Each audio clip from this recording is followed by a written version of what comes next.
Putain, ma lace, elle est grave emmêlée en fait. One, two, three, funky.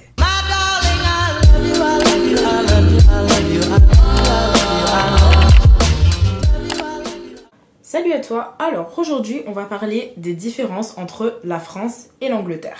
Mais avant ça, comme d'hab, est-ce que j'ai même encore besoin de le dire? Voilà. Après 2 ans et demi en Angleterre, j'ai bien pu constater qu'il y avait beaucoup de différences entre ces deux pays. Est-ce qu'on commence par les trucs positifs ou négatifs? Négatifs comme ça, on commence en mode et après on finit en mode hé hé. Premièrement, la bouffe. Bon, déjà quand tu te dis que le plat national c'est des frites avec du poisson pané, voilà, faut pas s'attendre à des trucs de ouf non plus. Salut les gars, alors j'ai eu un problème avec mon ordinateur et la vidéo s'est juste frisée, j'ai pas pu récupérer le fichier, du coup je vais vous faire un petit résumé de ce que j'avais dit. C'est parti! Alors principalement, je râlais sur le fait qu'il n'y avait pas de kebab et de tacos. Je sais que vous allez vous moquer de moi, mais quand ça fait 3 ans que t'as pas tapé un croc dans un kebab, ça commence à bien faire. En plus de ça, il n'y a pas de sauce algérienne.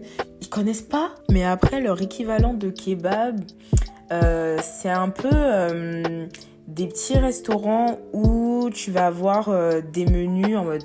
T'as des menus burgers et t'as aussi des menus avec des wings, mais genre ça coûte 3 pounds et t'as 10 pilons de wings, les frites, mamma mia, ils te mettent les frites, mais une montagne, et t'as un menu à 3 pounds, c'est génial. Le McDo aussi, c'est une dinguerie, genre ça coûte tellement pas cher. J'ai l'impression, à chaque fois que je vais dans un autre pays, McDo, ça coûte pas cher. En France, nous, on se fait douiller quelque part. McDo, qu'est-ce qu'on vous a fait, en fait? Réellement, qu'est-ce qu'on vous a fait? Pourquoi les prix sont aussi chers? En UK, pour 4 pounds, tu peux avoir un menu avec un wrap. En France, pour 2 euros, t'as le tout petit wrap nul. Là, non, c'est pas possible. Non, McDo, s'il vous plaît, respectez-nous un minimum. Bon, on va arrêter de parler de junk food. On va parler un peu de la vraie nourriture parce qu'il n'y a pas que la junk food dans la vie. La viande, pas ouf du tout. À part le poulet. Le poulet, de toute façon, c'est toujours une valeur sûre. Mais les autres viandes, ouais, pas ouf, hein. Bon, le fromage, n'en parlons pas. Je pense qu'il y a des sujets à éviter. Par contre, j'ai un gros coup de gueule à faire et une grosse question à poser aux Anglais. Pourquoi la compote de pommes, c'est que au rayon bébé? Genre pour vous, il n'y a que les bébés qui ont le droit de manger de la compote. Les adultes aussi, on a besoin de compote. Ça, c'est un truc que j'ai jamais compris. Ah oui, et pour en revenir à la viande aussi, il n'y a pas de saucisson. Ça, c'est pas bien ça. Il faut changer l'Angleterre. Par contre, le truc qui est bien, c'est que le bio, il est plus accessible et moins cher qu'en France. Donc, si tu veux passer à un régime végétarien, flexitarien, ça, c'est nickel. Mais vraiment, t'en trouves partout. Dans les grandes surfaces, il y a beaucoup de sections bio. Alors qu'en France, ça va être compliqué pour les trouver. Mais du coup, le fait que la viande ne soit pas très bonne, bah au final, ça devient un peu un avantage. Parce que vu que j'ai commencé à être flexitarienne, bah ça me faisait manger beaucoup moins de viande. Et en plus de ça, c'était moins cher. Alors au niveau du vin, je veux même pas aborder ce sujet parce que je vais me mettre à pleurer du sang. Réellement, j'ai pas bu un bon vin en UK. Jamais de ma vie. En 3 ans, j'ai jamais goûté à un bon vin en UK. Même, tu peux aller dans un rooftop, avoir une super belle vue, prendre une bouteille à 30 balles, 40 balles, le vin sera toujours autant dégoûtant. Après, pour moi, la valeur sûre, c'est le Prosecco. C'est le seul vin où ça passe. Ça passe. Le reste, franchement, poubelle. À chaque fois que j'ai vu un rosé dans un restaurant et je me suis dit ah tiens il a l'air pas mal et la déception, non, ne faites pas cette erreur. Par contre les seuls alcools que je trouve qui sont bien c'est les gins. Les gins ça n'a rien à voir avec la France déjà. En France dans les magasins j'ai énormément de mal à trouver du gin mais là-bas il y a énormément de saveurs, c'est vachement fruité, c'est grave bon. Et aussi les cidres, genre c'est pas pareil qu'en France. En France, le cidre, c'est vraiment...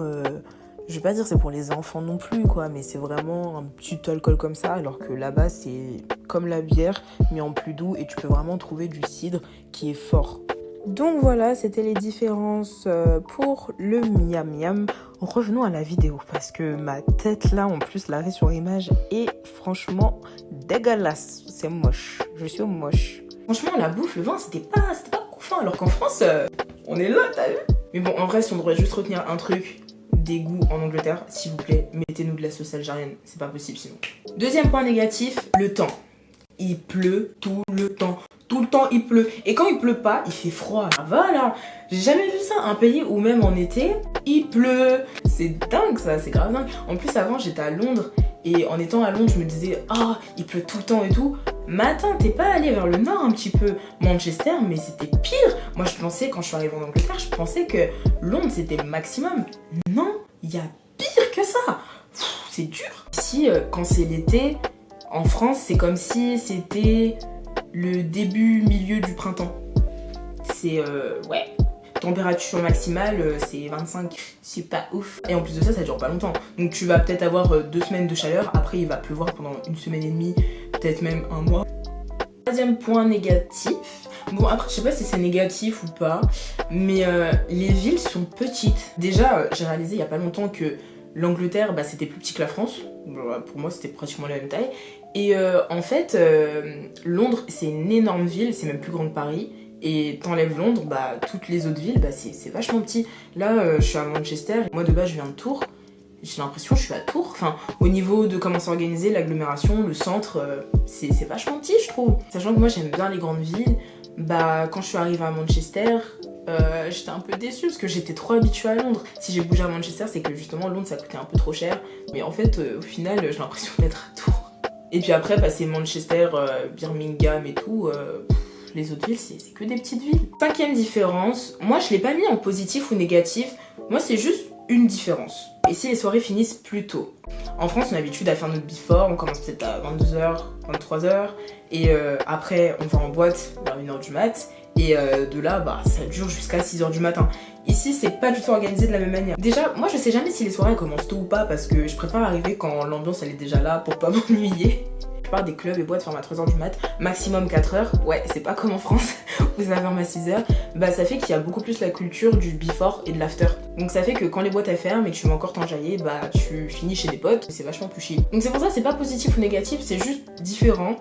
Après au début bah ça perturbe vachement parce que ici bah t'arrives pas en boîte à 1h du mat, du coup sinon ça te fait que 2h, t'arrives beaucoup plus tôt, genre des fois même tu peux arriver avant minuit et il y a plein de monde, c'est un peu bizarre au début. Mais après l'avantage du fait que les soirées finissent plus tôt, ça veut dire que tu peux aussi faire des soirées en semaine sans être trop claqué. Ouais c'est ce que je faisais. Par exemple les petits jobs, y a pas de week-end à proprement parler. Donc ça veut dire que tes jours off ils peuvent varier en fonction des semaines. Donc du coup si tu voulais sortir le vendredi ou le samedi mais que bah, le lendemain tu travailles et que tu commences à 8h, c'est un peu rush mais après tu te dis si ta soirée finit à 3h, bah ça va. Moi en vivant ici, n'importe quel jour il y a une soirée, j'y vais parce que je me dis bon ok je pars à 2h, 3h du mat et ce sera entre guillemets la fin de la soirée. Genre je sais pas comme si c'était en France où je me dis c'est le milieu de soirée, je vais louper plein de trucs et tout. Non, ça va. Cinquième différence, c'est que moi, après je pense que c'est vachement personnel, je trouve que la langue elle est beaucoup plus accueillante qu'en français. Après c'est positif et aussi négatif. Je m'explique. Donc déjà, il y a plus de familiarité dans la langue anglaise. Par exemple, au boulot, moi je sais qu'il y a beaucoup de mes collègues qui m'appellent my love, honey, darling, etc. Alors qu'en France, il y aurait une personne qui t'appelle mon amour. Après, c'est assez personnel. Moi, je trouve que ça donne une ambiance beaucoup plus conviviale et moins hiérarchisée. Même par rapport à ton boss, c'est ton égal entre guillemets, tu vois, genre, parce qu'en France, je trouve que c'est vachement hiérarchique en mode c'est moi le patron, alors que ici, c'est je suis le patron, mais je suis un être humain. Je me souviens dans mon ancien taf, ma boss elle faisait des trucs, c'était pas possible. Je disais très franchement, non, c'est pas cool. Et elle avait le recul de se dire que ouais, c'est sûr, sur ça, j'ai pas assuré, et voilà. Alors qu'en France, bah peut-être le patron aurait eu de l'ego et se serait dit tu n'es qu'un employé, pourquoi tu me parles comme ça, nanana. Ça serait pas forcément passé de la même manière. Je trouve l'anglais c'est une langue vachement cucu, genre t'as trop envie de faire des câlins, de dire alors qu'en France c'est beaucoup plus formel, beaucoup plus...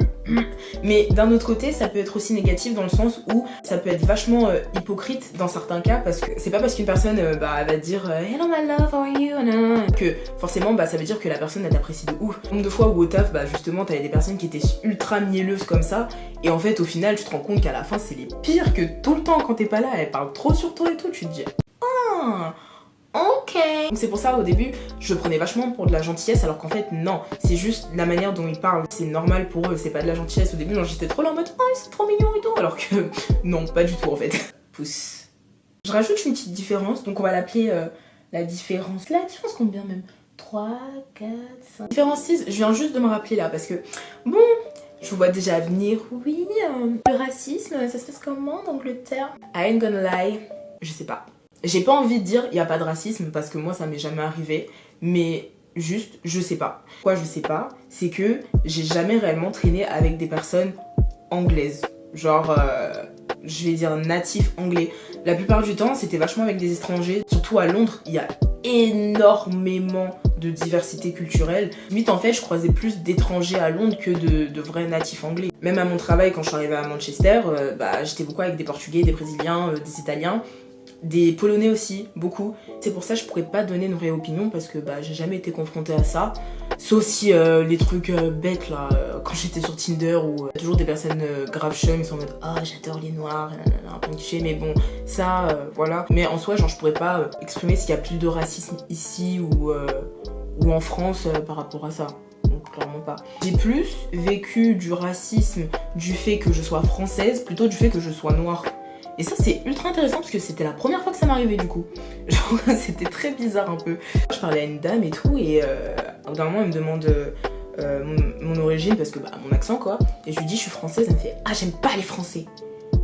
Je fais ok d'accord. Après bon t'as les clichés des français, ah faut manger des escargots bla bla bla bla bla. Aussi où bon ça c'est pas propre aux français mais que j'ai l'impression que tout le monde va sortir ça à une autre langue en mode ah ta voix est tellement sexy en français. Mais ça c'est le genre de compliment que je trouve vraiment ridicule parce que quand je parle à une personne anglaise et que je lui parle en français, elle va me dire ah mais ta voix est tellement sexy quand tu parles en français. Et quand je parle à une personne française et que je lui parle en anglais, cette personne va me dire ah mais ta voix est tellement sexy quand tu parles en anglais. Mais attends, c'est pas une question d'accent, c'est ma voix en fait.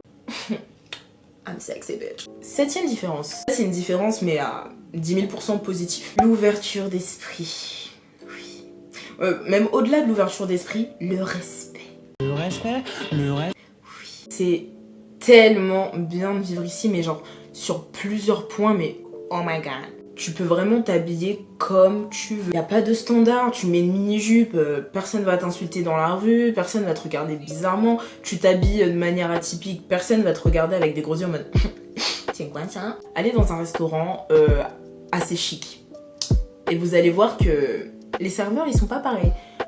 Les tatouages, les piercings, les cheveux bleus, violets, colorés. En France, ce serait tellement pas passé. J'ai une pote à moi qui t'a fait au Radisson Blu Hotel, donc c'est un petit peu un hôtel pas chic, mais quand même voilà quoi. Je voyais ses collègues, même elle a un piercing là, ses collègues étaient tatoués comme ça, ils avaient des manches courtes, je voyais le tatouage apparent, l'autre il avait des cheveux bleus. Et sur ça, je trouve ça vraiment génial au niveau de l'ouverture d'esprit, c'est que peu importe ton physique, tu peux faire le job que t'as envie de faire en fait. Tu seras pas recalé en me disant non. Et moi je me souviens que quand je suis partie de la France, c'est que justement genre je me sentais pas à l'aise par rapport sur plusieurs points. Au niveau de la créativité, au niveau du racisme, du sexisme, etc.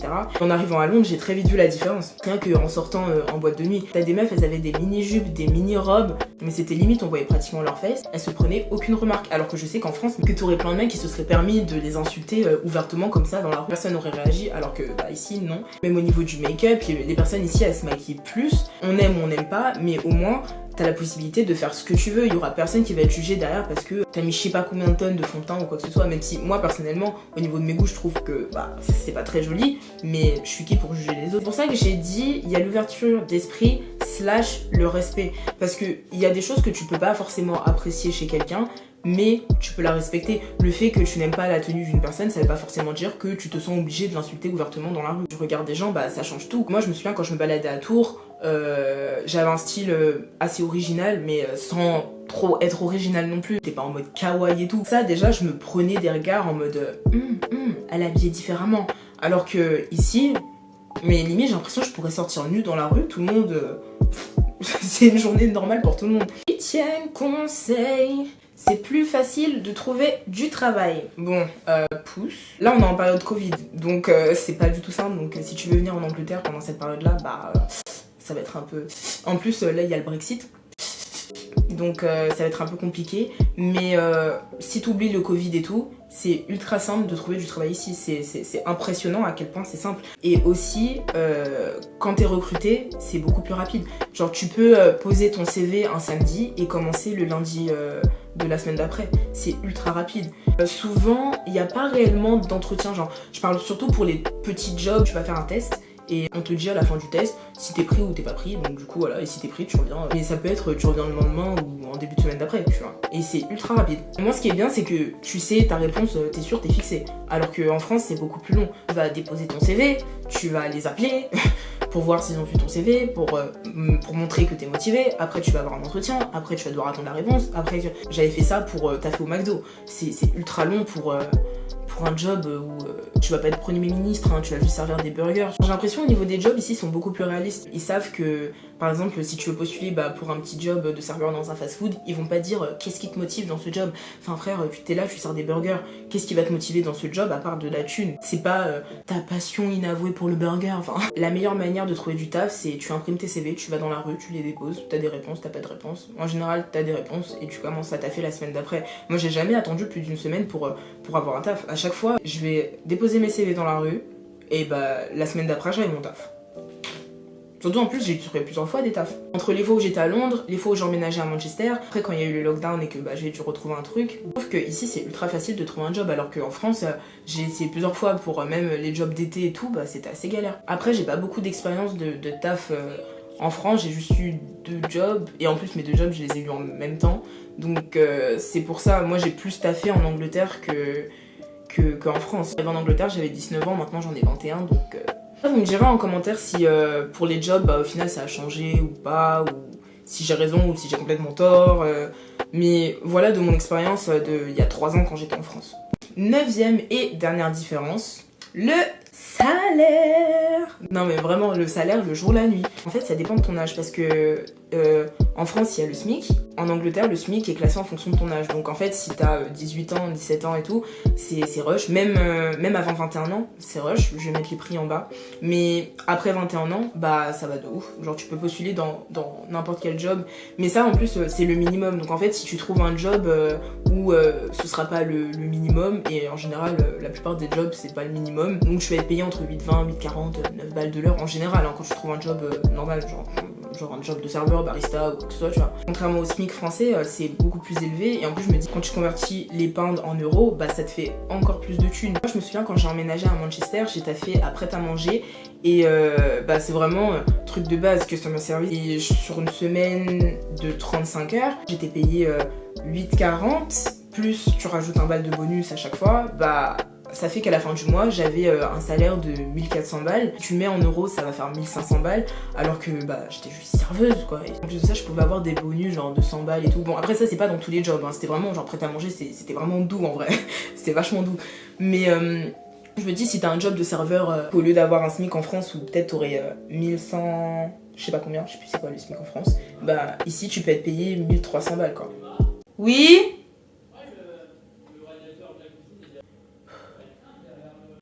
Ici au niveau de l'argent, ouais, c'est un bail, hein. Après au niveau des taxes, c'est un peu pareil qu'en France, donc voilà, ça change pas. Donc voilà, c'est tout pour moi, et j'ai l'impression que j'ai beaucoup parlé. J'espère que je t'aurai appris des trucs. Comme d'habitude, abonne-toi, active la cloche, voilà. Et on se retrouve très bientôt pour une nouvelle vidéo. Bisous.